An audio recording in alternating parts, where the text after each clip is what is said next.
ಗ್ರಾಮೀಣ ಪತ್ರಕರ್ತರಿಗೆ ಉಚಿತ ಬಸ್ ಪಾಸ್ ವಿಚಾರವಾಗಿ ಸರ್ಕಾರ ಇಂದು ಹೊರಡಿಸಿರುವ ಆದೇಶಕ್ಕೆ ಕಾನಿಪಾ ಧ್ವನಿ ಸಂಘಟನೆಯಿಂದ ಧಿಕ್ಕಾರ.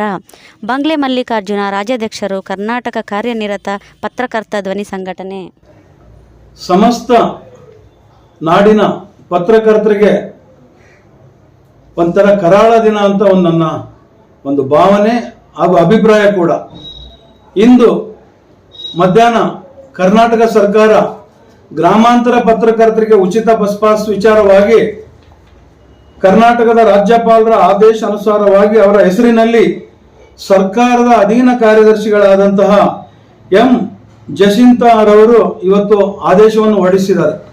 ಈ ಆದೇಶದ ಅನ್ವಯ ನಿಜವಾಗ್ಲೂ ಬಹಳಷ್ಟು ಮಾರಕವಾದಂತಹ ಅಂಶಗಳು ಇವತ್ತು ಗ್ರಾಮಾಂತರ ಪತ್ರಕರ್ತರಿಗೆ ಏನು ಉಚಿತ ಬಸ್ ಪಾಸ್ ಇದೆ ಅದು ಜಿಲ್ಲಾ ಮಟ್ಟದಲ್ಲಿ ನೀಡುವುದಕ್ಕಾಗಿ ಬಹಳಷ್ಟು ನೋವಿನಿಂದ ಈ ವಿಚಾರ ತಮ್ಮ ಮುಂದೆ ಹೇಳಕ್ ನಾನು ಇಷ್ಟಪಡ್ತಾ ಇದ್ದೀನಿ.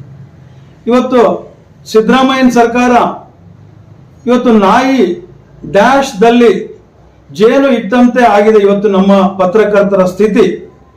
ಇವತ್ತು ಆ ಜಾಗದಲ್ಲಿ ಜೇನು ಇದ್ದಂತ ಸಂದರ್ಭದಲ್ಲಿ ಪೂಜೆಗೂ ಬರಲ್ಲ, ತಿನ್ನಕ್ಕೂ ಬರಲ್ಲ ಅಂತ ಸ್ಥಿತಿ ಪತ್ರಕರ್ತರಾಗಿದೆ.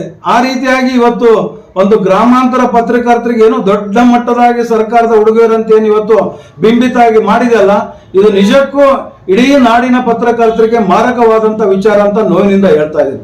ಕಾರಣ ಏನಪ್ಪಾ ಅಂತಂದ್ರೆ ಇವತ್ತು ನೋಡಿ, ಅವರು ಆದೇಶದ ಅನ್ವಯ ಇವತ್ತು ಗ್ರಾಮೀಣ ಪತ್ರಕರ್ತರಿಗೆ ವೃತ್ತಿ ಸಂಬಂಧ ಚಟುವಟಿಕೆ ಜಿಲ್ಲಾ ವ್ಯಾಪ್ತಿಯಲ್ಲಿ ಪ್ರಯಾಣಿಸಲು ಬಸ್ ಪಾಸ್ ಸೌಲಭ್ಯವನ್ನು ಪ್ರಾರಂಭಿಸಲಾಗುವುದೆಂದು ಹಿಂದೆ ಬಜೆಟ್ ಅಲ್ಲಿ ಘೋಷಿಸಿದರು.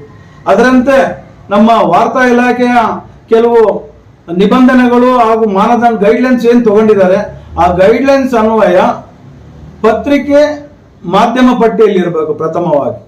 ಎರಡನೇದು, ಆ ಪತ್ರಕರ್ತನಿಗೆ ಕಾಯಂ ನೇಮಕಾತಿ ಆದೇಶ ಕಡ್ಡಾಯವಾಗಿ ಇರಬೇಕು. ಜೊತೆಗೆ 4 ವರ್ಷಗಳಿಂದ ಸೇವಾ ಅನುಭವ ಸೇವೆ ಮಾಡ್ತಾ ಇರ್ಬೇಕಂತ ಸ್ಪಷ್ಟ ಹೇಳಿದ್ದಾರೆ. ರೀ ಸ್ವಾಮಿ, ಏನು ಪರ್ಮನೆಂಟ್ ಆಗಿ ನಮಗೆ PF BF ಏನು ಪೆನ್ಷನ್ ಅವರಿಗೆ ಏನಾದರೂ ಏನು ಜಾಬ್ಗೆ ಇದು ಮಾಡಕ್ಕೆ ಕಾಯಂ ನೇಮಕಾತಿ ಆದೇಶ ಬೇಕಾ ಸರ್ಕಾರಕ್ಕೆ? ಇವತ್ತು ರಾಜ್ಯದಲ್ಲಿರುವಂತ 2.5 ಕೋಟಿ ಮಹಿಳೆಯರಿಗೆ ಇವತ್ತು ರಾಜ್ಯಾದ್ಯಂತ ಓಡಾಡಲು ಉಚಿತ ಬಸ್ ಪಾಸ್ ಕೊಟ್ರಿ, ಸಂತೋಷ.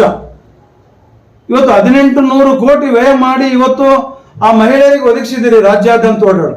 ನಾವು ಪತ್ರಕರ್ತರು ಸರ್ಕಾರ ಹಾಗೂ ಸಾರ್ವಜನಿಕರ ಮಧ್ಯೆ ನಮ್ಮ ಪ್ರಾಣವನ್ನೇ ಒತ್ತಿಟ್ಟು ಇವತ್ತು ಸೇವೆ ಮಾಡ್ತಿರುವಂತ ನಮಗೆ ಇದೇನಾ ನೀವು ಸರ್ಕಾರ ಕೊಡ್ತಿರುವಂತ ಬಡವಳಿ? ಇದನ್ನು ನಾನು ದೊಡ್ಡ ಗಟ್ಟಿ ಧ್ವನಿಯಲ್ಲಿ ಇವತ್ತು ಪ್ರಶ್ನೆ ಮಾಡ್ತಾ ಇದ್ದೀನಿ. ಇವತ್ತು ಇದ್ರ ಜೊತೆಗೆ ಇದನ್ನ ಕಾನೂನು ವ್ಯಾಪ್ತಿಯಲ್ಲಿ ತಗೊಂಡ್ಬಿಟ್ಟು ಕಾನೂನಲ್ಲಿ ಸವಾಲ್ ಮಾಡಿಬಿಟ್ಟು ಈ ಒಂದು ವಿಚಾರವಾಗಿ ರಿಟ್ ಫೈಲ್ ಮಾಡೋದಕ್ಕೆ ನಾನು ರೆಡಿ ಆಗ್ತಾ ಇದ್ದೀನಿ ಅಂತ ಈ ಸಂದರ್ಭದಲ್ಲಿ ಸರ್ಕಾರಕ್ಕೆ ಎಚ್ಚರಿಕೆ ನೀಡ್ತಾ ಇದ್ದೀನಿ. ಏನ್ರಿ ಇವತ್ತು ಯಾವ ಸಂಪಾದಕರು, ಯಾವ ಪತ್ರಿಕೆ ಸಂಪಾದಕರು ಯಾರಿಗೆ ಕಾಯಂ ನೇಮಕಾತಿ ಆದೇಶ ಕೊಡಕ್ ಸಾಧ್ಯ ರೀ? ಇವತ್ತು 200ಕ್ಕೂ ಮೇಲ್ಪಟ್ಟಿರುವಂತ ತಾಲೂಕುಗಳಲ್ಲಿ ಕಾರ್ಯನಿರ್ವಹಿಸುವಂತ ಇವತ್ತು ವಿಜಯವಾಣಿಯಿಂದ ಕನ್ನಡಪ್ರಭದಿಂದ ಅನೇಕ ಪತ್ರಿಕೆಗಳು ಇಡೀ ರಾಜ್ಯಾದ್ಯಂತ ನಮ್ಮ ಪತ್ರಕರ್ತರು ಕಾರ್ಯನಿರ್ವಹಿಸ್ತಾರೆ. ಒಬ್ಬರಿಗಾದ್ರೂ ಯಾರಿಗಾದ್ರೂ ಕಾಯಂ ನೇಮಕಾತಿ ಆದೇಶ ಕೊಟ್ಟಿರೋದು ಎಲ್ಲಾದ್ರೂ ನೋಡಿದೀರಾ ನೀವು ಸರ್ಕಾರ?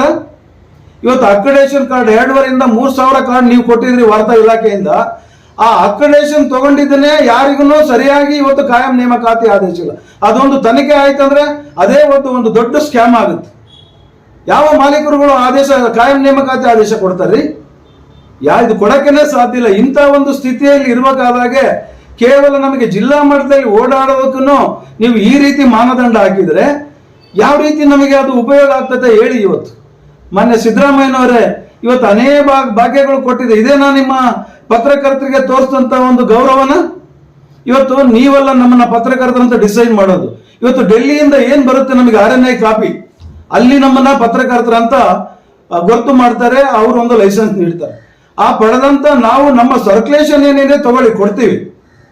ಕಾಯಂ ನೇಮಕ ಇವತ್ತು ಮಹಿಳೆಯರಿಗೆ ಕೊಟ್ಟಿದ್ರಲ್ಲ, ಅವ್ರಿಗೇನ ಕಾಯಂ ನೇಮಕಾತಿ ಆದೇಶ ಪಡೆದಿರಾ? ಒಂದು ಆಧಾರ್ ಕಾರ್ಡ್ ಕೊಟ್ರೆ ಇಡೀ ರಾಜ್ಯಾದ್ಯಂತ ತಿರ್ಗಾ ಕೊಟ್ಟಾರಂತ ನೀವು ಸರ್ಕಾರ ಇವತ್ತು ಪತ್ರಕರ್ತರಿಗೆ ಇಷ್ಟು ದೊಡ್ಡ ಮಟ್ಟದಾಗಿ ಮಾನದಂಡ ರೂಪಿಸ್ತಾ ಇದ್ರಲ್ಲ, ಗೈಡ್ಲೈನ್ಸ್ ಕೇಳ್ತಾ ಇದ್ರಲ್ಲ, ಇದಕ್ಕಾದ್ರೂ ಒಂದು ರೀತಿಯಾಗಿ ಆಲೋಚನೆ ಮಾಡೋಷ್ಟು ಶಕ್ತಿ ನಿಮಗಿಲ್ಲ ಸರ್ಕಾರಕ್ಕೆ?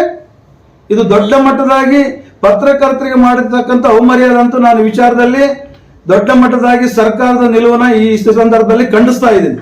ಇವತ್ತು ಈ ಆದೇಶದಾಗ ಹೇಳ್ತಾ ಇದ್ದೀರಿ, ಒಬ್ಬ ಪತ್ರಕರ್ತನಿಗೆ ತಿಂಗಳಿಗೆ 2,500 ರೂಪಾಯಿ ಬೀಳ್ತದೆ ಅಂತ ಹೇಳ್ತೀರಿ. ಜೊತೆಗೆ ಆ ಒಂದು ಪತ್ರಕರ್ತರ ಸಂಖ್ಯೆ ಏನ್ ತೋರಿಸಿದ್ರೆ ಇಡೀ ರಾಜ್ಯಾದ್ಯಂತ ನೀವು ಮಾಧ್ಯಮ ಪಟ್ಟಿಯಲ್ಲಿ ಇರುವಂತದ್ದು 5222 ಪತ್ರಕರ್ತರು ಇದಾರಂತ ನೀವು ಗೈಡ್ಲೈನ್ಸ್ ಅಲ್ಲಿ ನೀವು ಅಂಕಿಅಂಶ ತಗೊಂಡು ಮಾಡಿದಿರಿ. ಇವತ್ತು 5222 ಜನಕ್ಕೆ ಇವತ್ತು ಆ ಮಾಲೀಕರು ಏನಾದರೂ ಕಾಯಂ ನೇಮಕಾತಿ ಆದೇಶ ಕೊಟ್ಟಿದಾರ? ಇವತ್ತೇನ್ ನೀವು ಜಿಲ್ಲಾ ವೈಸ್ ಏನ್ ಮಾಡಿದಿರಲ್ಲ, ಯಾವ ತಾಲೂಕಿಂದನೂ ಯಾವ ದೊಡ್ಡ ದೊಡ್ಡ ಪತ್ರಿಕೆಯನ್ನು ಕಾಯಂ ನೇಮಕಾತಿ ಆದೇಶ ಕೊಡಲ್ಲ. ಆಮೇಲೆ ಮಾಧ್ಯಮ ಪಟ್ಟಿಯಲ್ಲಿ ಇದ್ರೂ ಕಾಯಂ ನೇಮಕಾತಿ ಆದೇಶ ಸಿಗಲಾಗ ಎಲ್ಲಿಂದ ಅವ್ರು ಪಡಿತಾರೆ? ಅದು 4 ವರ್ಷ ಅನುಭವ ಸರ್ಟಿಫಿಕೇಟ್ ಬೇಕಂತೀರಿ. ಇವತ್ತು ನೀವೇನ್ ಮಾಡಿದ್ರಲ್ಲ ಟೋಟಲಿ ಫೇಲ್ಯೂರ್ ಈ ಸ್ಕೀಮ್ ಅಂತ ನಾನು ಹೇಳೋ ಜೊತೆಗೆ 5222 ಪತ್ರಕರ್ತರು ಏನಿದಾರಲ್ಲ ಇದರಲ್ಲಿ ನೆಟ್ಗೆ ಒಂದು 100 ಜನನೂ ನಿಮಗೆ ಅಪ್ಲಿಕೇಶನ್ ಬರೋದು ಕಷ್ಟ ಸಾಧ್ಯ ಅಂತ ಈ ಸಂದರ್ಭದಲ್ಲಿ ನೇರವಾಗಿ ಹೇಳ್ತೀನಿ. ಇದನ್ನ ತಾವೇನ್ ಹೇಳ್ತೀರಿ ಮುಂದುವರೆದ ಭಾಗವಾಗಿ 1 ತಿಂಗಳಿಗೆ 1,30,55,000 ಆಗುತ್ತೆ ಈ ಬಸ್ ಪಾಸಿಗೆ ಅಂತ ಹೇಳ್ತಾ ಇದ್ರು. ಒಬ್ಬರಿಗೆ 2,500 ಆಯ್ತು ಅಂತಂದ್ರೆ ಅದೇ ರೀತಿಯಾಗಿ 15,66,60,000 ಒಂದು ವರ್ಷಕ್ಕೆ ಬಜೆಟ್ ಅಂತ ತೋರಿಸಿದ್ರು.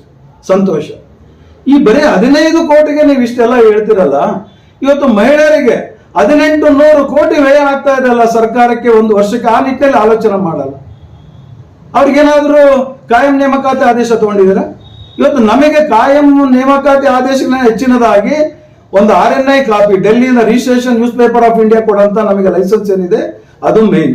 ಅದ್ರ ಜೊತೆಗೆ ನಮ್ಮ ಪತ್ರಿಕೆಗಳು ಬರ್ತಿದಾವ ಇಲ್ಲ ಅಂತ ಸರ್ಕ್ಯುಲೇಷನ್ ಏನಿದೆ ತಗೊಳ್ಳಿ, ಪ್ರಸಾರದ ಸಂಖ್ಯೆ ಜೊತೆಗೆ ನಮ್ಮ ಎಡಿಟರ್ಗಳು ಏನ್ ನೀಡ್ತಾರಲ್ಲ ಅದು ನಮಗೆ ಮಾನದಂಡ. ಇವನ್ನೆಲ್ಲ ಗಾಳಿಗೆ ತೂರಿ ನೀವೇನೋ ಪತ್ರಕರ್ತರಿಗೆ ಕಿವಿಗೆ ಹೂ ಇಡಕ್ ಹೊರಟಿದಾರಲ್ಲ, ಇದು ಬಹಳಷ್ಟು ಅನ್ಯಾಯ ಹಾಗೂ ಹಸಿಂದು ಒಂದು ಅವೈಜ್ಞಾನಿಕ ಅಂತ ಈ ಸಂದರ್ಭದಲ್ಲಿ ನೇರವಾಗಿ ನಾನು ಹೇಳೋ ಜೊತೆಗೆ ನಮ್ಮ ಕಾನಿಪಾ ಧ್ವನಿಯಿಂದ ದೊಡ್ಡ ಮಟ್ಟದ ಹೋರಾಟಕ್ಕೆ ನಾವು ಇಳಿಬೇಕಾಗ್ತದಂತ ಈ ಮೂಲಕ ಸರ್ಕಾರಕ್ಕೆ ಎಚ್ಚರ ಕೊಡ್ತಾನೆ. ಮತ್ತೊಮ್ಮೆ ಪರಿಶೀಲನೆ ಮಾಡಿ ಗೆಜೆಟ್ ನೋಟಿಫಿಕೇಶನ್ ಹೊರಸೋಕ್ಕಿಂತ ಮುಂಚೆ ಮತ್ತೊಮ್ಮೆ ಪರಿಶೀಲಿಸಿ ನಾವು ಹೇಳಿದ ರೀತಿಯಲ್ಲಿ ಕೆಲವು ಮಾರ್ಪಾಡು ಹಾಕೊಂಡ್ಬಿಟ್ಟು ಯಾವುದೇ ರೀತಿಯಿಂದ ಕಾಯಂ ನೇಮಕಾತಿ ಆದೇಶ ದಯವಿಟ್ಟು ಬೇಡ. ಮಾಧ್ಯಮ ಪಟ್ಟಿ ಅಂತೂ ಬೇಕೇ ಆಗಿಲ್ಲ. ಯಾಕ್ರಿ ಮಾಧ್ಯಮ ಹಿಂದೆ ಇದೇ ರವಿ ಬೆಳಗೆರೆ ಲಂಕೇಶ್ವರಿ ಮಾಧ್ಯಮ ಪಟ್ಟಿಯಲ್ಲಿ ಇದ್ರ? ಅವ್ರಿಗೆ ಸಿಕ್ಕಿದ್ದಿಲ್ಲ ಗೌರವ?